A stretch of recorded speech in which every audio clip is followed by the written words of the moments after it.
y'all, I am Kitty, and this podcast is mine. Missing, murdered, unidentified in New England. I cover cases from the New England states of Connecticut, Maine, Massachusetts, New Hampshire, Rhode Island, and Vermont. Each episode takes place over the month of each year between January 1st, 2010 and December 31st, 2020. And based on sources, some episodes will be long and others will be short, as these cases don't generally have much information available. All of the research, scripting, opinions, and mistakes herein are my own, and I will offer updates and corrections when possible.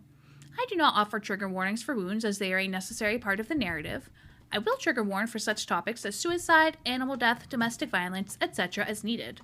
Now with that, please listen in as I tell you about December 2010. Jerome Lassiter, aka Butta, was 26, outgoing, flashy, protective of his two younger sets of twin siblings, including Georgina and Georgette Brewington, and lived in Dorchester, Mass. Georgina admits her brother wasn't perfect and that he did not deserve to die the way he did. They left him in the back of his car, with his feet out of the car. They shot him in the head, in his back. That's evil. It was 7:30 a.m. when Jerome was discovered riddled with bullets in the back seat of his car at 3536 Rowe St Roslindale, Mass. on December 3rd, 2010. Jerome's slaying occurred earlier in the morning after he was lured to the secluded area and targeted. The imperfections that Georgina references are Jerome's criminal background at the young age of 18 for intent to distribute a Class B substance, and at 20 pleading guilty to federal charges of conspiracy to distribute cocaine. Also at age 20 for selling crack cocaine in a school zone. When his son was born, though, Jerome changed his life around to be the dad his son deserved. At the time of his murder, Jerome worked at Prime Honda in West Roxbury and was supporting his two boys. Jerome had two sons. One son is now 18. He was 6. His other child, now 12, only 7 months old when Jerome was gunned down. Police think that Jerome's death was drug-related. However, others think that this is inaccurate. Jerome's sons, like their aunts and dad before them, grew up without a dad due to violence. Jerome's dad was stabbed in the 1980s, which is also an unsolved case. Please call 1-617-343-5826 with any information.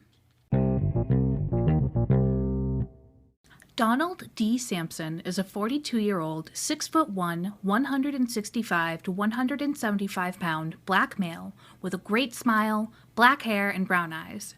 Donald was last seen rocking bushy eyebrows, a mustache, had a larger than normal nose due to previous trauma, and, quote, longer than normal fingernails. Whatever that means. Donald has a linear scar on his chest and a tattoo on his chest and forearm. It is not mentioned in any sources what kind.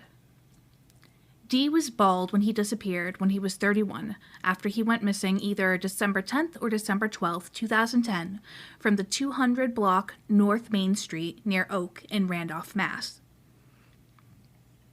Dee recently had surgery, was on medication, and it was cold outside. Veda, Dee's sister, got a call from Dee.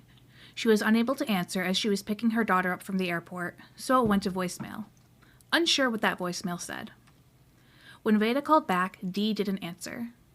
According to family, Dee didn't travel. He liked to hang with his mom, his sister, and son. Few details of his disappearance are available. Dee was a father who got his child ready for school in the mornings. He was described as fun, smart, always there for people, a good dad, and a homebody. Dee has a previous criminal history. Nothing was kept hidden from his family. Veda reported Dee missing and, quote, I think if they would have jumped on this at the time I went and reported, we might have had some answers by now, she said. I think because he was an African-American adult with some history of trouble that they let it slip under the rug and they refused to help me. According to one source, we've had cases where families will provide a picture of their missing loved one, and police have decided to use a mugshot from that person's past that has nothing to do with the fact that they're missing. There are conflicting reports of what police think happened to Dee.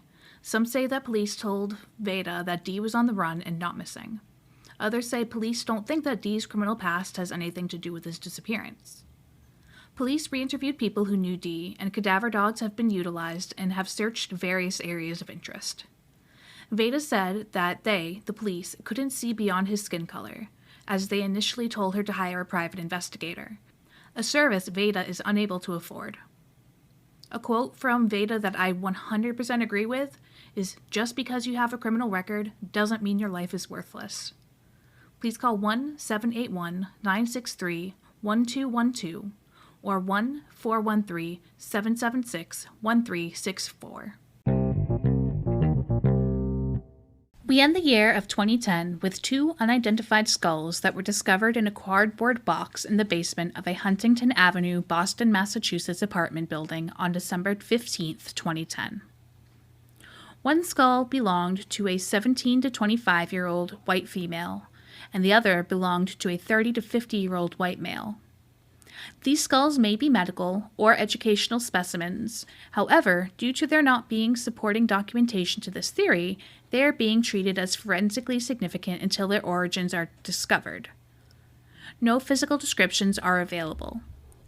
The estimated post-mortem interval is roughly 10 years. This means that the skulls are from persons dead roughly 10 years, so their deaths could be around the year 2000. There is one exclusion, and that is for the female skull. Patricia Krieger from Washington State is excluded from being the owner of the skull.